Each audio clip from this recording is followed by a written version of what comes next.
बिस्मिल्लाहिर्रहमानिर्रहीम। अलमुसव्विरु जल्ला जलालहू, सूरत बनाने वाला।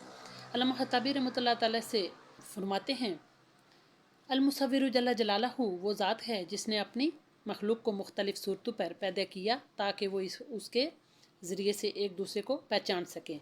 जैसे अल्लाह ताला का इरशाद पाक है, और तुम्हारी सूरतें बनाई और बहुत ही अच्छी बनाई। मुराद ये कि हर मखलूक को हक़ ताला ने ख़ास ख़ास शक्ल सूरत अता फ़रमाई है, जिसकी वजह से वो दूसरी चीज़ों से मुमताज़ और अलग नज़र आती है। दुनिया की आम इन आसमानी और ज़मीनी मखलूक़ात ख़ास ख़ास सूरतों ही से पहचानी जाती हैं।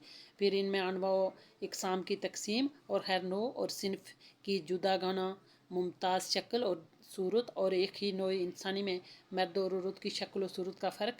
फिर सब मर्दों और सब औरतों की शक्लों में बहाम ऐसे इख्तलाफ कि अरबों खरबों इंसान दुनिया में पैदा हुए कि एक की सूरत बिल्कुल या दूसरे से नहीं मिलती कि इम्तियाज़ न हो सके। अलमुसव्विरु जल्ला जलालहू का इरशाद पाक है सूरह आल इमरान में, हुवल्लज़ी युसव्विरुकुम फ़िल अरहामी कैफ़ यशा ला इलाहा इल्ला हुवल अज़ीज़ुल हकीम। अलमुसव्विरु जल्ला जलालहू की कुदरत का एक और नमूना देखिए। हर मुसव्विर तस्वीर बनाने में दीवार या पर्दा, लकड़ी, कैनवस, रोगन, रंग, ब्रश, कलम, रोशनी और कैमरे का मोहताज है। कोई मुसव्विर अंधेरे में तस्वीर नहीं बना सकता या पानी पर सूरत गरी और नक्शो नगार नहीं बना सकता, मगर मुसव्विर हकीकी को इन चीज़ों में से ना पानी की, ना कैमरे की, ना रोशनी की, ना दीवार की, ना लकड़ी की, ना कैनवस की, ना रंगो रोगन की, ना ब्रश की, ना कलम की, ना जदीद कैमरों की ज़रूरत है। इस इल्म मुहीत और कुदरत कामला का अक़ली तकाज़ा ये है कि इबादत सिर्फ़ उसी की जाए, दुआ सिर्फ़ उसी से मांगी जाए, और उसके सिवा सब के सब इल्म व कुदरत में ये मकाम नहीं रखते, इसलिए वो एक इबादत के लायक नहीं हैं।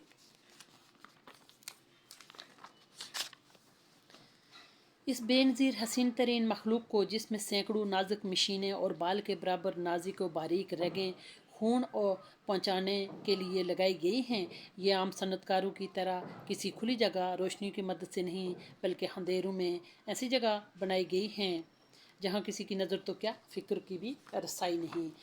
अलमुसव्विरु जल्ला जलालहू कुरान करीम में एक मरतबा आया है। अलमुसव्विरु की कुदरत पर गौर कीजिए। आदम अलैहिस्सलातु वस्सलाम से लेकर अब तक बेशुमार इंसान दुनिया में आए हैं, इनकी शक्लें सूरतें मुख्तलिफ हैं, उसके ख़जानों में कितनी सूरतें हैं जो अब तक ख़त्म नहीं हुई। इसी बात को अल्लाह ताला ने इस तरह बयान फरमाया है, व इन मिन शैइन इल्ला इंदना खज़ाइनुहु व मा नुनज़्ज़िलुहु इल्ला बिक़दरिन मालूम। और जितनी भी चीज़ें हैं उन सब के ख़जाने हमारे पास है, उन सब का इल्म हमारे पास है, और हम ही हर चीज़ को उसके मुकर्रर अंदाज़े से उतारते हैं।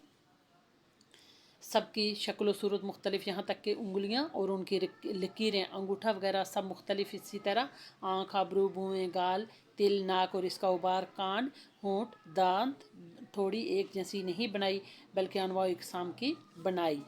अलमुसव्विर जल्ला जलालहू की कुदरत कामला पर दलालत है, और कैफ़ यशा का मज़र है कि जिस तरह अलमुसव्विर जल्ला जलालहू चाहता है इसी तरह बना देता है।